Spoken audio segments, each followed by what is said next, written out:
Working with background vocals is very similar to working with leads. Often called BGVs, attention to detail, emotion, pitch, timing, phrasing, and tone are very important. Although often recorded individually, recording BGVs as a group can produce a more organic and often bigger sound. When recording a group of people, the microphone polar patterns and style of miking will determine how the image of the recorded material will be captured. Try to imagine a group of singers in the studio and how you would capture them. You could record them by setting up a set of stereo-matched microphones in several different ways, or use individual microphones for each singer. You could also record with one microphone in mono and record it multiple times. Then pan them and create space that way. I personally like options and the fact that we have a recording environment that allows us to use an almost endless amount of tracks. I prefer capturing it several different ways at the same time. It really depends on how many microphones and preamps I have at my disposal if I am able to do this. The addition of individual tracks to stereo group tracks will give me the ability to change the blend as I need it. But if group recording does not allow enough control, stacking individual tracks is another viable option. I usually record 4 to 5 tracks of one singer per note. A way to enhance this sonically is to use different microphones for different parts or singer.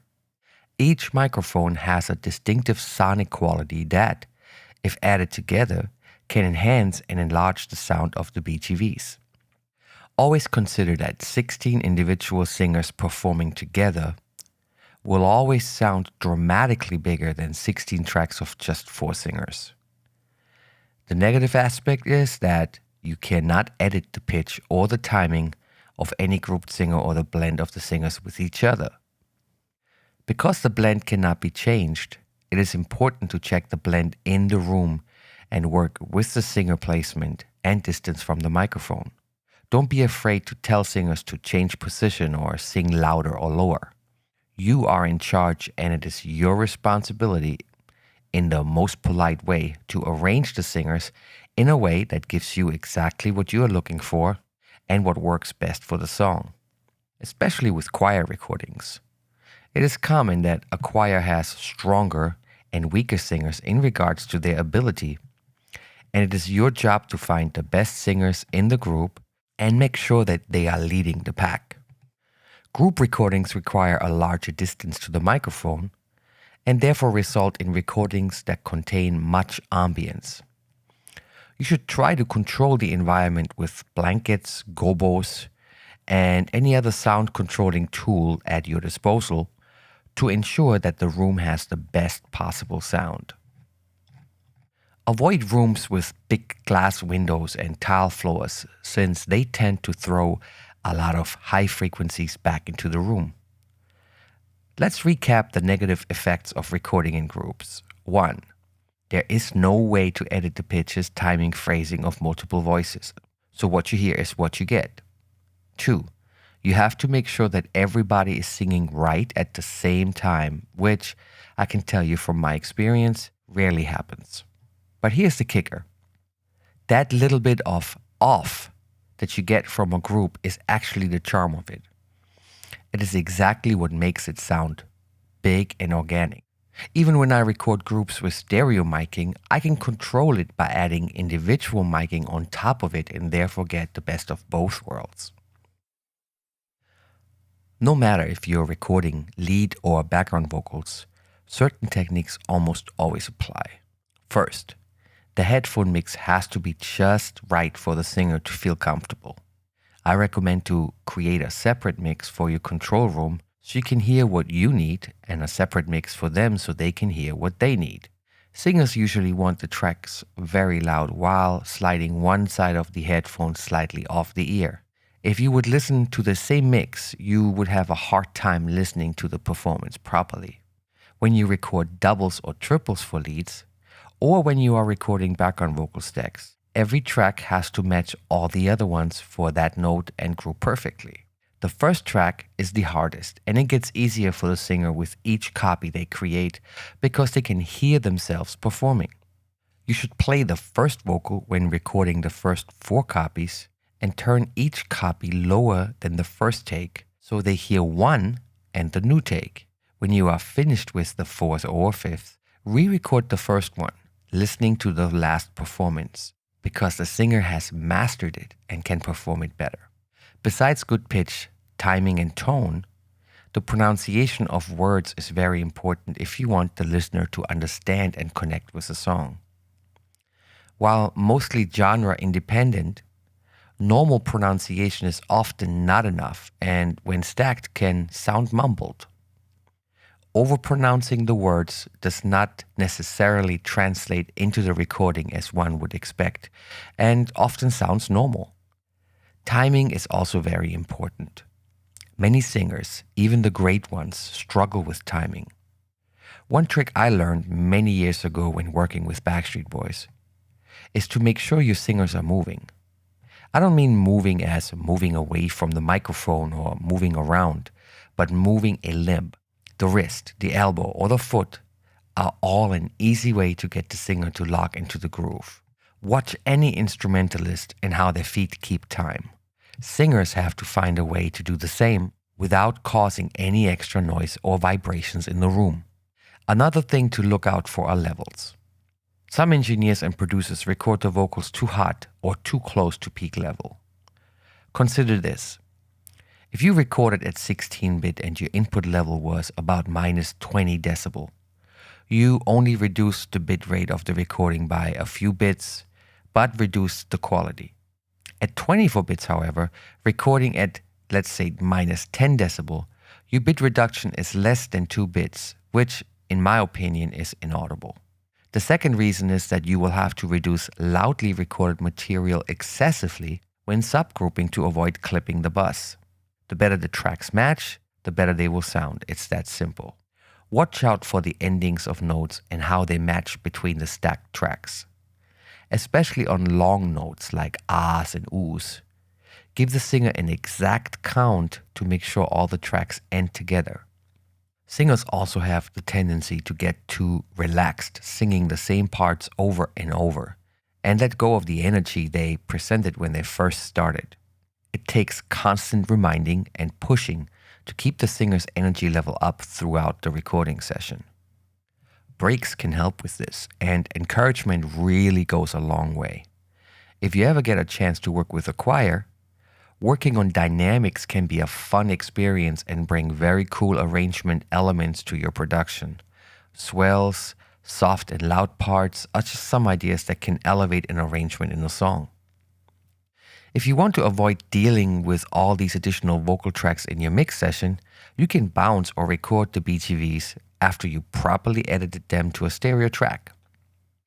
Although it obviously limits the ability to change the spreads throughout the mix once they are bounced, I have found that if done properly, it can save a lot of time when you are mixing, and it is rare that you have to rebounce the blend.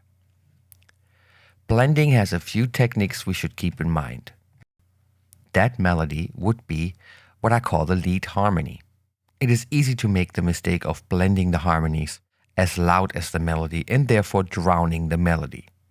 This makes it unnecessarily hard for the regular listener to connect with that melody, which is most likely the part that would hook them into the song the most. When I blend my background vocals, I blend them with the melody slightly louder so that the harmonies are audible but do not cover the melody. It is also important that each part in itself is balanced. Let's take a look at this example. You have 4 parts each, so 4 of the melody, 4 of the harmony, 4 of the low harmony, for instance. Each 4 tracks in themselves are balanced. Then in the combination of all 3 parts, which are the 12 tracks, it is also balanced in the main levels on left and right. To start, find a good level for your track. Then start blending your background vocals into the track as you would when you are mixing. Then, when you have established how you want it to sound in the mix, you can then record that blend to a new track. Moving forward to the next background vocal part, you leave the track at the same level, still mixing your background vocals like you were mixing. This prevents you from having to readjust the volumes when you are in the actual mix, and you will be able to use the background vocal blend that you've created without much or any volume automation. So, if we bounce our background vocals to a stereo track, we have to ensure that they are properly panned. If we think of our background vocals as surrounding the lead vocal in the mix, we have to make sure that we keep them away from the center. The center is really set for your kick, bass, snare, and lead vocal. Everything else has to surround that space. It is rare that once you have your panning set that it will change throughout the mix. Although I have seen that some producers may have recorded only 2 tracks and then suddenly go to 4 tracks in one part.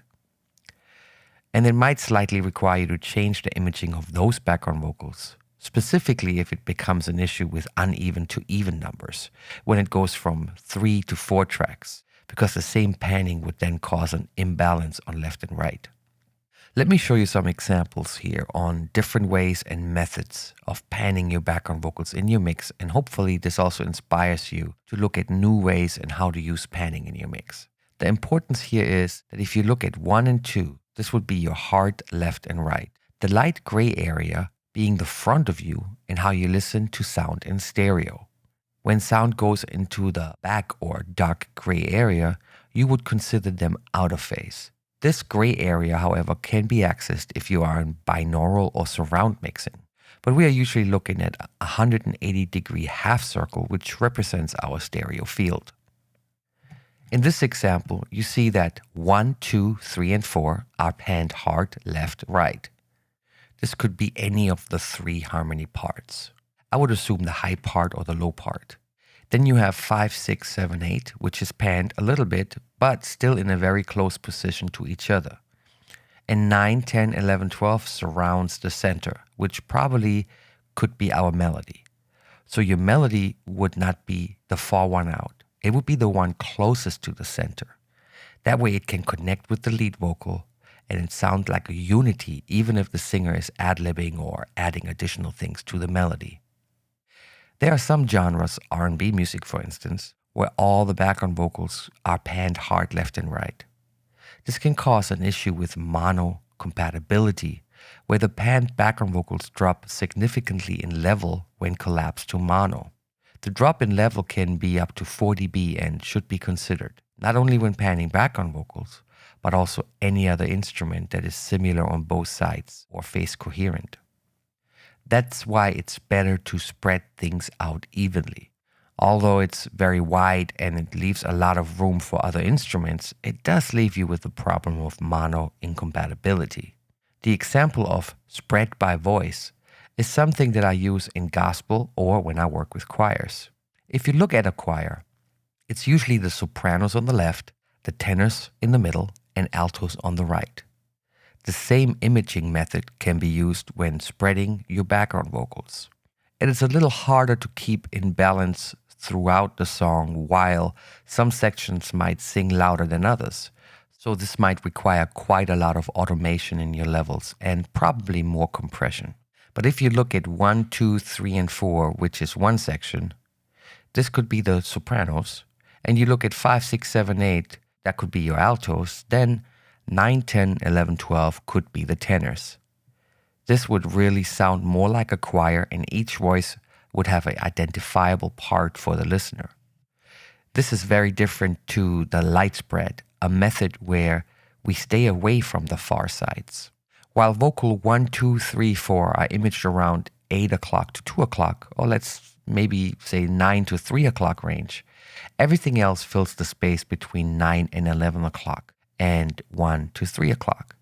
It doesn't sound as white. It will definitely not collapse in mono, and it is a blend that I often hear in rock music, where it's important to leave the sides for the guitars.